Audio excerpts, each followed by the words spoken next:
पुराने जमाने की ये कहानी है। एक प्रदेश में राजा के दरबार में एक सिपाही था। उसे एक लड़की से प्यार हो गया।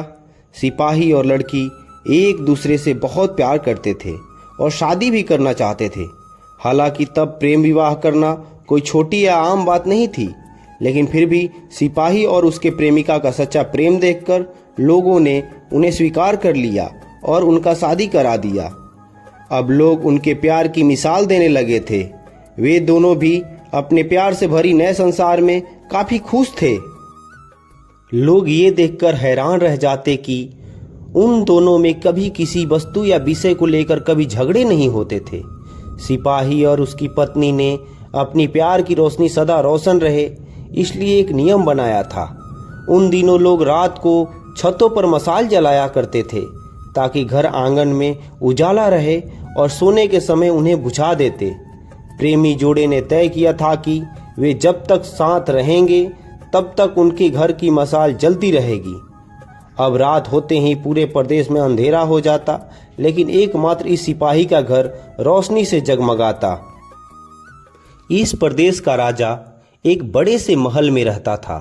हर रात को सोने से पहले वो अपनी रानी के साथ महल के छत पर जाकर आसमान के नज़ारे देखता था।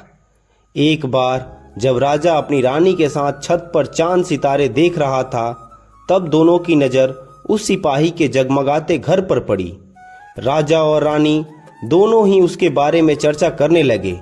राजा ने कहा, इस प्रेमी जोड़े में पति समझदार है, इसलिए उनका साथ अच्छे से चल रहा है। रानी राजा से सहमत नहीं थी। रानी का कहना था, जरूर पत्नी ही ज्यादा समझदार होगी और वह पति के और उसके घरवाले के गलतियों को नजरअंदाज कर देती होगी। इसके बिना उनके परिवार का इतने अच्छे से चलना संभव नहीं है। राजा रानी की चर्चा बहस में और फिर बाद में झगड़े में बदल गई।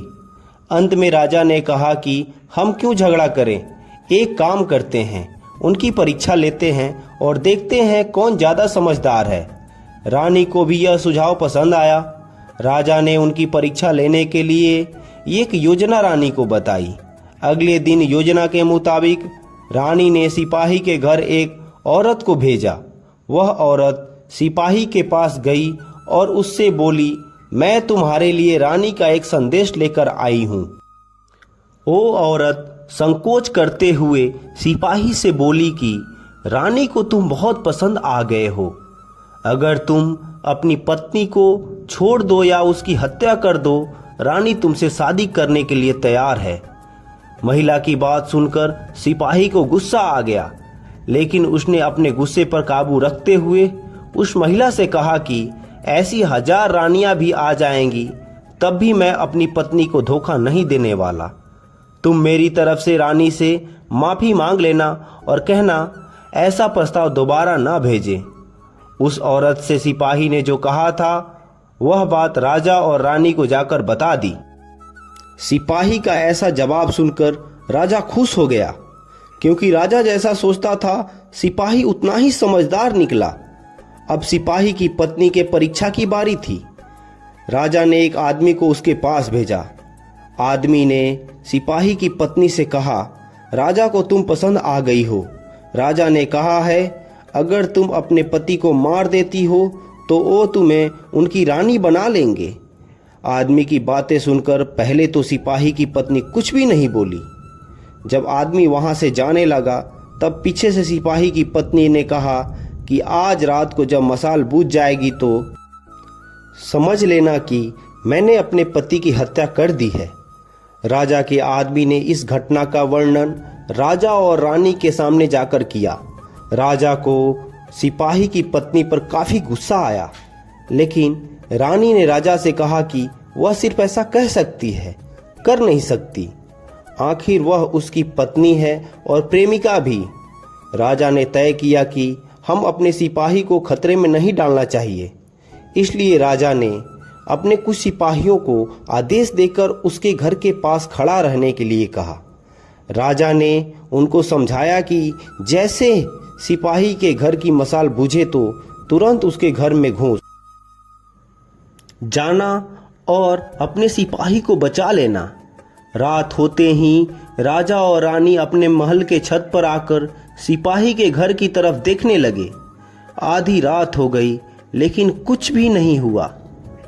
रानी राजा से कहने लगी, देखा, मैं कहती थी ना कि वो सिर्फ कह सकती है, ऐसा कर नहीं सकती। रानी ने यह शब्द कहे ही थे कि राजा ने देखा कि सिपाही के घर की मशाल बुझ चुकी है। राजा को उस सिपाही की चिंता होने लगी। थोड़ी देर बाद राजा के सिपाही, जो उस सिपाही की सुरक्षा के लिए वहां खड़े थे, राजा के पास आए और उन लोगों ने राजा को सिपाही की मौत की खबर सुनाई। राजा ने कहा, तुम्हारे होते हुए सिपाही कैसे मर सकता है? सिपाहियों ने कहा कि उसकी पत्नी ने दिन में ही जहर दे दिया था और रात को पति के मरने के बाद उसने घर की मशाल बुझाई, इसलिए हम कुछ भी नहीं कर पाए। राजा को इस घटना से न सिर्फ सिपाही की पत्नी से बल्कि औरत जात से ही नफरत हो गई।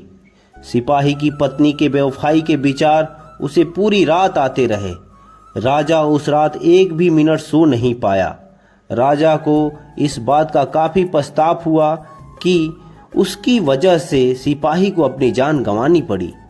सवेरे राजा ने अपने एक मंत्री को बुलाया और उसे आदेश दिया कि मैं शिकार करने जा रहा हूं, जब तक मैं लौटूंगा इस प्रदेश की सभी महिलाओं को गला काटकर मार देना। राजा का ऐसा आदेश सुनकर मंत्री ने राजा को काफी समझाने की कोशिश की, लेकिन राजा उसकी एक भी बात सुनने के लिए तैयार नहीं था और राजा ने उसे धमकी दी कि अगर तुमने यह काम पूरा नहीं किया तो सबसे पहले मैं तुम्हें ही मौत की सजा दे दूंगा। राजा के शिकार पर जाने के बाद मंत्री काफी चिंता में डूब गया। जब मंत्री को कुछ भी समझ नहीं आ रहा था तो मंत्री सीधे अपने पिता के घर गया, जो पहले राजा के यहाँ मंत्री रह चुका था। वह काफी समझदार भी था। मंत्री ने अपने पिता को सारी बात बताई। बेटे की बात सुनने के बाद उसके पिता ने उसे कहा कि सबसे पहले तुम कहीं पर छुप जाओ, क्योंकि राजा जब लौटेगा और देखेगा कि तुमने उसका हुक्म नहीं माना है तो वह तुम्हें सजा देगा। मैं देखता हूँ किसी तरह राजा को समझाता हूँ। रात को जब राजा लौटा और उसने देखा कि उसके प्रदेश में सभी महिलाएं पहले की तरह ही अपना काम कर रही हैं, घूम रही हैं, तो उसे मंत्री पर बहुत गुस्सा आया। हर जगह तलाश करने के बाद जब मंत्री नहीं मिला तो राजा सीधे मंत्री के पिता के घर जा पहुंचा। राजा ने मंत्री के पिता से मंत्री के बारे में पूछा। मंत्री के पिता ने राजा को शांत करने के लिए पानी दिया, बैठने के लिए कहा और बाद में राजा से पूछा कि आप क्यों सभी महिलाओं को मारना चाहते हैं। तब राजा ने उस सिपाही वाली पूरी कहानी मंत्री के पिता को बताई। मंत्री के पिता ने राजा से कहा कि आपने जो फैसला किया है मैं उसे सही या गलत नहीं बता रहा हूँ, लेकिन मैं एक छोटी सी कहानी आपको बताता हूँ। जब मैं मंत्री था तब मेरे साथ घटित हुई थी, वह मैं आपको सुनाता हूँ। उसे सुनने के बाद आप जो फैसला करेंगे वह हम सब मान लेंगे। मंत्री के पिता ने कहा, एक दिन मैं जंगल से गुजर रहा था। अचानक एक नकाबपोश घोड़े पर सवार होकर आया और मुझे बंदी बनाकर घसीटते हुए कब्रिस्तान लेकर गया। वहां मुझे एक कब्र के पास लेकर आया। वहां पर पहले से एक कब्र खुदी हुई थी और एक सर कटा आदमी उस कब्र में था। उस नकाबपोश ने मुझे उस कब्र में मिट्टी डालने के लिए कहा। जब मैंने कब्र को पूरी तरह मिट्टी से ढक दिया तब उसने मुझे बाजू में एक और कब्र खोदने के लिए कहा। मुझे लगा यह दूसरी कब्र मेरे लिए ही खोदी जा रही है। कब्र पूरी तरह तैयार होने के बाद उस नकाबपोश ने अपने चेहरे से नकाब हटाया तो मैं देखकर चौंक गया, क्योंकि वह एक बहुत ही सुंदर महिला थी। उसने मुझे कहा कि तुम डरो मत, यह कब्र तुम्हारे लिए नहीं है बल्कि यह कब्र मेरे खुद के लिए है। अभी अभी जो तुमने इस सर कटे आदमी को दफन किया, वह एक राजकुमार है जिसने मुझे पाने के लिए मेरे पति की हत्या कर दी और मैंने बदला लेने के लिए उसे मार दिया।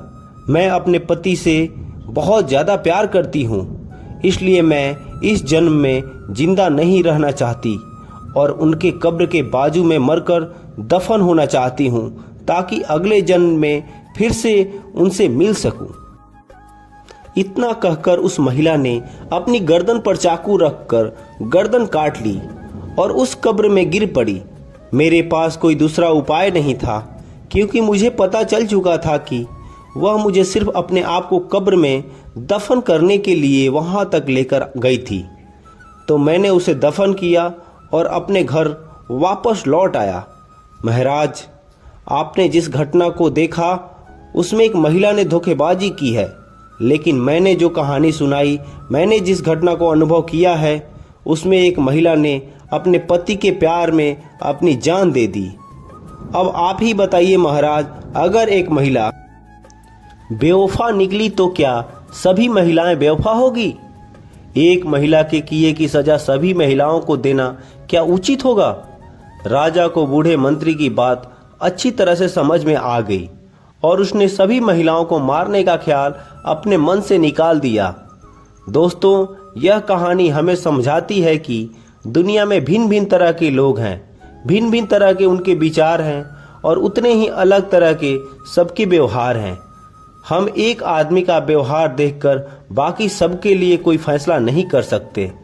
आज के दौर में यह बात बहुत अच्छी तरह से सबको समझनी चाहिए, क्योंकि आजकल ऐसा होता है कि जब कोई प्यार में धोखा खाता है तो वह सभी औरतों को या फिर सभी पुरुषों को नफरत की दृष्टि से देखने लगते हैं, सभी को एक ही तराजू में तौलने लगते हैं। आपके इस कहानी के बारे में क्या विचार है, ज़रूर कमेंट करके बताएं। आज की कहानी अच्छा लगा तो लाइक करें। ऐसी ही और कहानियों को सुनने के लिए चैनल को सब्सक्राइब करें। मिलते हैं कुछ नए कहानियों के साथ, तब तक के लिए धन्यवाद।